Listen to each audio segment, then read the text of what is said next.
Welcome, I'm Sienna Kearns from She Plays Pro, and today I'm excited to welcome Melissa Gonzalez. Melissa is an assistant referee who makes regular appearances in the NWSL and other leagues. Now, we're just gonna start off pretty simple with Sure. what got you into refereeing in the first place? Oh, I love this question. This is always the starting point for how I started officiating or refereeing. My journey really started when I was 17.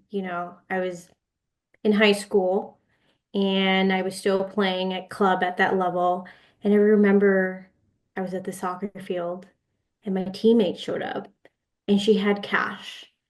And you're 17 and you see someone with all this cash and she had her nails done and she had all this great stuff. And I said, "Where did you get this?"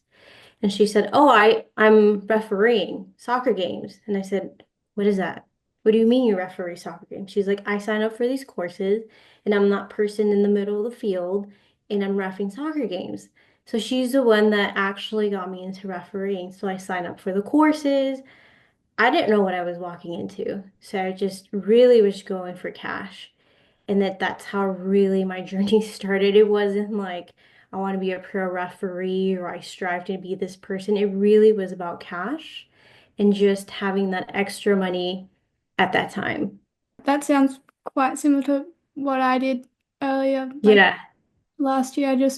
I heard from my mum that one of my friends had been reffing down at the local park over one weekend and got like $300, and I'm like, can I correct. do this? Yeah, Something? I was like, wow, it's cash. Like it's Yeah. cash in my pocket. Like, you're 17. And then when I went to college, my undergrad, it was an easy way for me to have extra money, study and just work a couple games in the weekend and pay off my bills. It wasn't something like I had to strive for, or even see what was outside of, your local soccer games. So it was really just that money and, one thing led to another. And here I am having this conversation with you. Yeah, it's amazing. And it helps you in so many ways. I mean, it's when you're young, it's an easy, flexible job.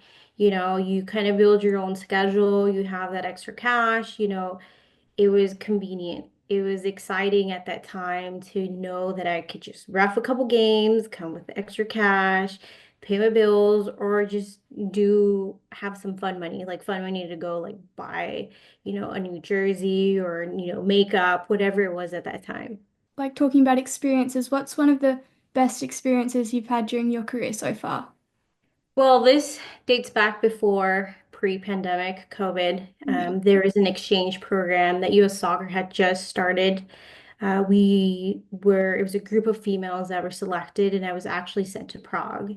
It was really exciting because I've never traveled, you know, for U.S. Soccer to represent my country. So that was exciting in itself. And then being with these girls and, reffing with them and getting to know them as individuals was really exciting. It was only a week, but I got to, build that bond with these girls that I still have, friendships till to this day, and the most interesting part is I was in a different country, but soccer was still that common language. Even though our cultures were a little bit different, our understanding of certain things were different, but this game brought, all of us together, even our international teams as well. That was pretty amazing for me. Yeah, it sounds like a really great learning experience. Oh Yeah. yeah, the food was amazing.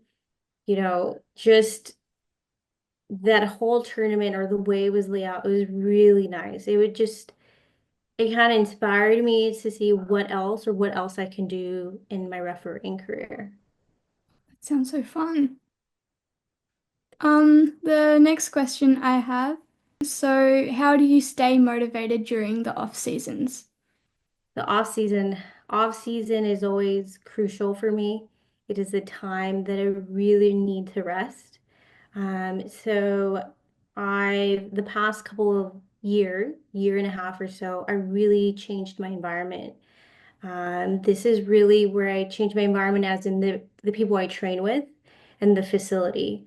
So working here has really help me focus and grow and stay motivated. So being in this environment has helped me set specific goals and better understand like my movement, doing all that analytical work. I mean, just yesterday, working with my trainer and in this environment, he was recording me and I was like, "What are you doing?" He's like, "I'm counting your steps to see how you're moving." So really this off season and the last off season, just changing my environment really helped me. And then the biggest thing that I always do during my off season, I turn off soccer. And when I say turn off soccer, like no talking about officiating, not about like the laws. I usually don't watch soccer games for a little while just so I can let my mind rest. And really, that turning off just for a couple of weeks really allows me to center myself and calm as well, be calm. And then when I come back, I'm more excited and looking forward to it. Like a couple of weeks ago, didn't want to talk about it, didn't want to hear it. I just wanted to relax, enjoy my time off, enjoy my training. And then when, deep dive again, like starting up. I know it's coming up in a couple of weeks, my pro camps and everything, but I'm really looking forward to that. It's like one of the first times I've heard people talk about in the off season just like completely switching off from everything to do with it. Yeah, it wasn't an easy process, but really working in my current environment and understanding to really take that time off was crucial. And it was before maybe a couple of years ago, it was always like during my off season, it was just go, go, go, go, go. And that wasn't right. It wasn't helpful for me. So really doing this the past couple of seasons, it's really allowed me to enjoy. This past season I enjoyed it. This next season I'm really going to look forward to it just because I'm taking the time off to really rest my mind. Yeah, it's good like as you get older because I'm figuring out what's best for myself, but then like when you reach older ages or where you can understand yourself a bit easier, that must make things a little easier. Oh yeah, it's the time where I enjoy to read. I catch up with some of my girlfriends, some of my friends, and they've recommended some books. So I learned how to turn it off and then just jump right back on it again. Yeah, that's really good. Now the next one is how, like if you're on the pitch and there's a hard call to make, how do you deal with the pressure that comes with that? That one, woo, this past year, man, I absolutely love that question. It's really been my training during that week and getting ready for that match. I do know that, in every game there are some difficult challenges, but really I take a deep breath. There's some pictures on my Instagram when I'm like, so I've learned to like take a deep breath, trust my training that week, trust that I've done all the work, and be confident in my decision. Whether my decision is controversial or not, I just have to make sure I stay calm and confident when I'm making these decisions.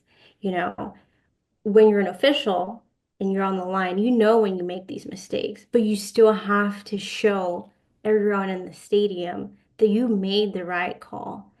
So it's just staying calm, taking that deep breath and owning it as an individual.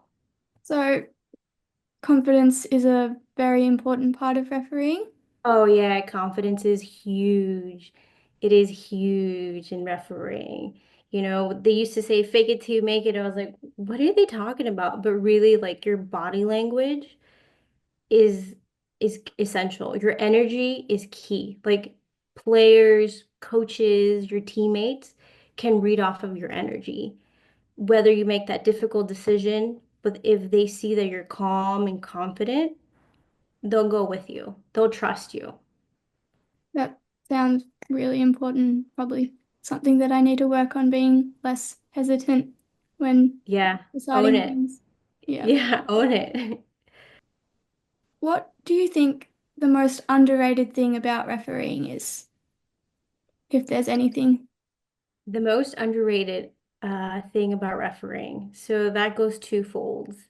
The perception with refereeing is the amount of training you do during the week and our profession. So, as a professional referee today, I'm also a professional outside of this. So it's balancing two schedules and training along the way. So when I talk to people, they think that you just show up to a game and just run, but there is strength training along with it, speed and agility, doing the analytical work, watching your matches while you're coordinating your profession, your 9 to 5, plus your family. So those are the things that are not talked about or not asked very often in refereeing. Yeah, because I always thought like before I started, I just thought like, oh yeah, looks pretty easy. Seems like you just like show up, and then I was wondering later on like, do is this like a full-time thing? Do they like are they in the gym every day, practicing every day, training every day, or is it like a once a week thing for like some fun or something? Yeah, I mean those are valid questions, when I was young, when I was coming up, I didn't know the amount of training that was required. I am blessed today that I have an amazing sports performance coach and a trainer, but you do need to do all those things. You need to be able to be keeping up with play, you know. You just don't show up to a soccer match and be like, I'll catch up with so and so. I'm good. I can no, you have to train. You have to lift. You have to study the game. You're just as much as an athlete as those players on the pitch. So I think those are very underrated things, as well. Those questions are valid. Do you think that having female referees is a good thing on the national stage in like the World Cups, the big leagues, men's and women's, but also like in the young grassroots communities where there's like less popular but a lot of people around to see it? Absolutely. Having females at all levels, from the grassroots to the national stage, it's not just a good thing, it's essential. It allows the game to reflect the diversity that the world we live in. It almost sends a powerful message to soccer that that we belong. You know, Female referees bring this unique perspective, and it shows that women do belong in this sport. I mean, making some of these critical calls for managing high pressure situations and earning this respect from it shows that we do belong here. As much as our male counterparts, we females do belong on the pitch. It also represents, just seeing females on the pitch from grassroots to the national stage, it shows that women belong here, and these roles inspire also the next generation. You know, um, I can use a perfect example. One of my colleagues has this picture of me that I had no idea she had of me. And I said, wait, where did you get that picture? It was many years ago when I was doing an NWSL match. I had no idea she had taken it. And she's like, oh, yeah, you were the only person I could look up to, and I said, at that time, look up to and watch. And I said, but why? She said, well, I remember coming across to you when you were mentoring and we had this conversation. You were the only female that I can look up to and talk to and see on a national stage. So I inspired her to continue her refereeing career. So just having us there shows other, females as in players, coaches, that we belong at this stage. We belong here. Yeah, that's great. No Sorry, problem. my dad's just messaging me. No problem. Um, so yeah, that's great. When I was doing my first like refereeing training back in July or whenever it was, I thought there were three people taking it. Two were males and one was a female. So Hmm. I'm like, oh yeah, there are other girls here. But then when I looked around the room at everybody in, I went with some of my friends, but they were all boys. And I looked Yes. around and realized that I was the only girl there. Yes. And even like on the roster each week, there's like three girls Right. to referee. And I'm looking at it, seeing all the girls like playing on the pitch and then the boys refereeing them. And I'm like, these girls need more females to like look up to and be inspired by. Yeah. I mean, as you start moving up the ranks, you start to see there's not many of us. And it's not sad, but it's alarming, you know? And I do hope by me just being there or just interacting with individuals like you, it inspires somebody else, whether it's like a referee or or a player, a young player, or hopefully a female coach to inspire them to, you do belong in this game. Just maybe I might not make the next level or the next World Cup, but I do hope to make a small impact to the next generation.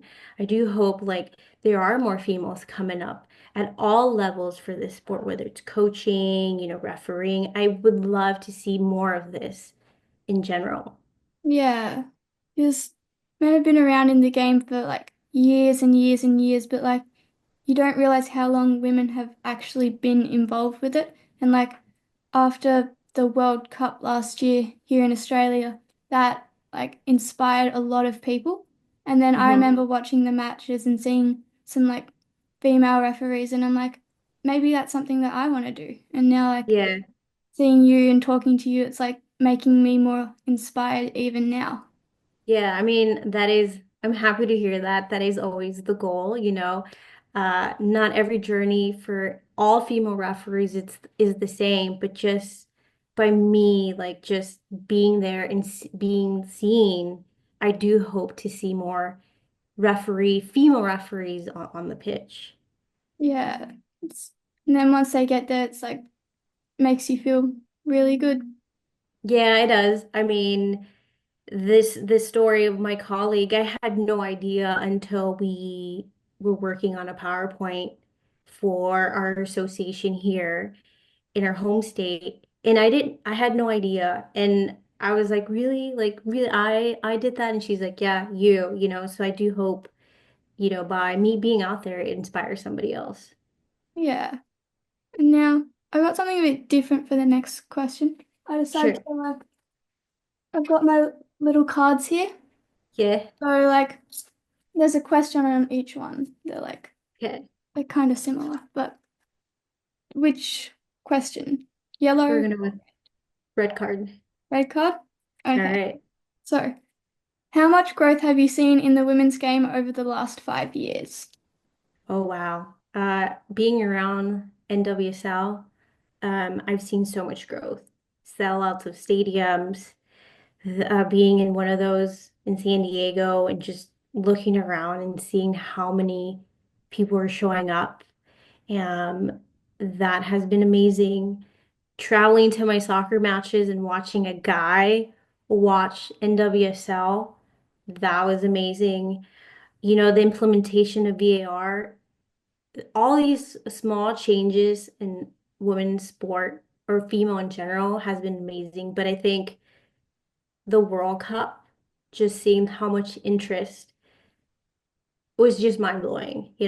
Traveling on airplanes and watching people watch the Women's World Cup. It almost made me want to cry. I was like, okay, I'm a little bit part of that, like, but still, it's amazing how everything's changing and how the US with NWSL is setting some bars. And it's just, I can't wait to see what the future holds. Even if I'm not officiating in the next couple of years, I'm excited to see where females sport is just going to take in general. Yeah, it's amazing, all of that. And now, have you, like previously, maybe like the start of your career or something, did you ever do some officiating, refereeing, like in the center position? Oh yeah, center precision. That's actually where I started. That is where my passion and my drive was, and where I am now as an assistant referee. Things were a little bit different. It wasn't by choice. It was more like this is where the opportunity lies, and I did want to officiate those men's soccer games, and that's part of the reason why I did that transition as well. But being in the middle, yes, that's that's where I started. I didn't even know how to carry a flag. I didn't even know how to run. I was like, how do you even use this thing? Like, I just, the middle was my passion and my drive, but I wanted to ref men's games. I wanted to do that. So I knew my opportunity was there, and that's when the transition was made. Yeah. It's like all that things sometimes you have to change, but then you'll get to have so many great experiences. Oh yeah. I mean, I've had so many great experiences and switching over to the assistant referee role, I get to work with multiple referees and you learn how this person doesn't work this way, this person likes that. So you also learn how to adapt. Yeah. Now, for the, I don't know, however long I've been refereeing, I still haven't been able to give out a card, which is, Oh, you will. It's yeah, fun. A red card. annoying. Make But sure you message me when you get a red card. so I've got my cards here. Before I do it, Okay. I would like you to, out of 10, rate how well I give out a card. All right, let's I'm see. just gonna like do it in the middle. I'll just stay sitting down. So I blow my whistle, which is Okay. I've lost, so that's not too good. But then got my card and just go like, God, but you can't see it. We'll give it a 6. I want to see the red card. Right The card. red card is always my favorite because it always Yeah. shows people's I personalities. feel like I'd just start like laughing if I gave out a red card. Because they said if you're giving out a card, don't smile at them. Because that's Yes. probably not a good thing. And then whenever I think about it, I'm just like laughing inside. Because I can't take it seriously right now, which is probably Yeah. something I need to work on. But Yeah, like, or looking at yourself in the mirror. Make yeah, sure you like record that red card. yeah, I just can't like wait to see that picture. red card. There Off. you go. Go. Serious face. There we go. Yeah, I can go back here now. Getting there slowly might be easier if they've actually made me mad or something. They will. They'll make you angry inside, and then you'll be stern. Yeah, I did like my first under 14s match that I refed the center a few months ago. I was like, I don't know, there was, I had a trainer with me. I'd never met him before, but he was pretty good. And I was in there and there. I'd played in the next age group Hmm. against which the coaches in during the season. Then I was reffing in that one, and I remember how angry he got at the referee during the season. So I was there. I made like one call or I blew for a foul or something, and he absolutely erupted in anger and like started swearing at everyone, but I couldn't hear it. So the mentor guy went and stood next to him during it Yeah. because these people just get out of hand and it's kind of scary sometimes. Oh yeah. They're always going to be angry. You're always wrong. You made the wrong call, but trust me, you're doing the right thing. Yeah, You'll be fine. It just takes a little bit of practice. yeah, just getting there slowly. You will. It's just you gotta just show up. By you showing up, it's a big step. Yeah. Okay, what are your goals for this season? Oof. Last season, okay. This next season, I'm being a little ambitious, but so we got the Summer Cup final this past season, and we passed the men's fitness test. So this coming season, same thing, but I'm aiming for playoff games. More of a playoff games. Yeah, we got the Summer Cup final. Woo! I was super stoked about that. It was an unexpected assignment, but playoff games, more playoff games this coming season. Yeah, it's a good goal. Yes, yes, really good one. Yeah. Okay, so now we'll do the quick fire ones. So we've already covered this, but briefly, what inspired you to start refereeing? Cash. Who is your referee idol? So who do you look up to? So this one was a tricky one. When I was younger, so about your age, 14, 15, the Mexican referee, I am not sure if you heard of him. His name was Chiqui Dracula. So the thing that I loved about him was like his slick back and his stern look. So I knew nothing about refereeing. And then as I start getting involved to refereeing, I got invited to a CONCACAF event. And I was like, oh my God, it's so and so. So he was my referee idol. So Mexican referee, Chiqui Dracula, look him up. Stern look. That's who really kind of, that was my point of reference into refereeing. Who has been the biggest influence on your career so far? Ooh, my sister. She doesn't know this, but my sister. Just because there's been multiple times that I wanted to quit, multiple times, and I call her and she's like, Mel, you've made it this far. See it through, finish it out.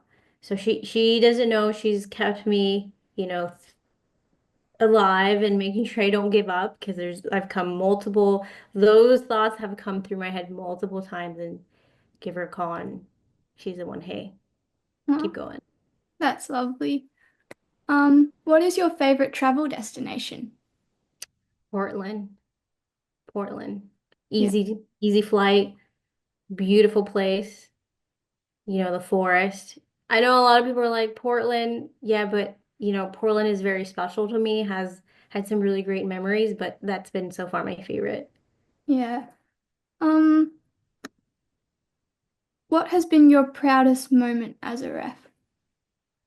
Wow. The passing the men's fitness test.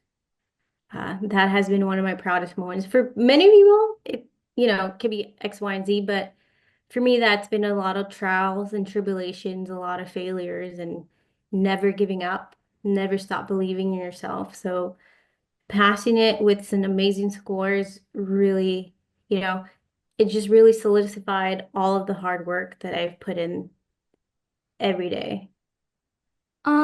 What is your favorite pre-match meal? Ooh. So this one was a lot experimenting. Um, but I've made it to very simple, very boring salad and chicken has been like what sits well in my stomach. I love the pasta. That was always my go-to, but it feels too heavy. I feel too sluggish. It's just very simple, something light like a salad or chicken. Yeah, sounds good. What is your favorite league to referee in? Ooh, so NWSL is my favorite league because when I do ref the other matches or the other leagues, it makes you appreciate when you're doing those games because one, you're in the big stadium, you get to travel, and then when you do the lower leagues, with all no like I'm not trying to offend anyone, it grounds you. It reminds you like this is where I want to be all the time, and it makes you want to strive for more. Yeah.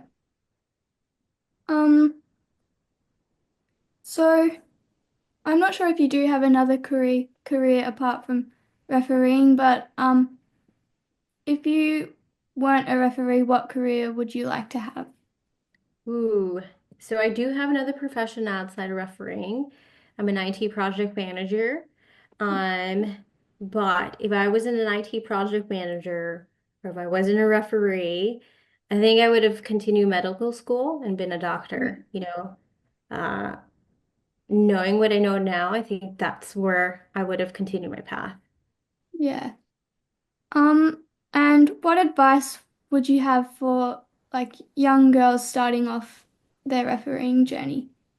Believe in yourself and embrace failures. Never be discouraged in failing. Every mistake, it's an opportunity. It might sound cliche, but in this business, nobody's perfect. And I wish somebody would had told me when I was younger, always believe in yourself. Um, just because you have to learn how to be resilient and adapt, you know, and learning to stay calm and confident and being uncomfortable in some of these situations. These are things that you don't know, right? But if you know that you belong and you belong in this game, you will go very far.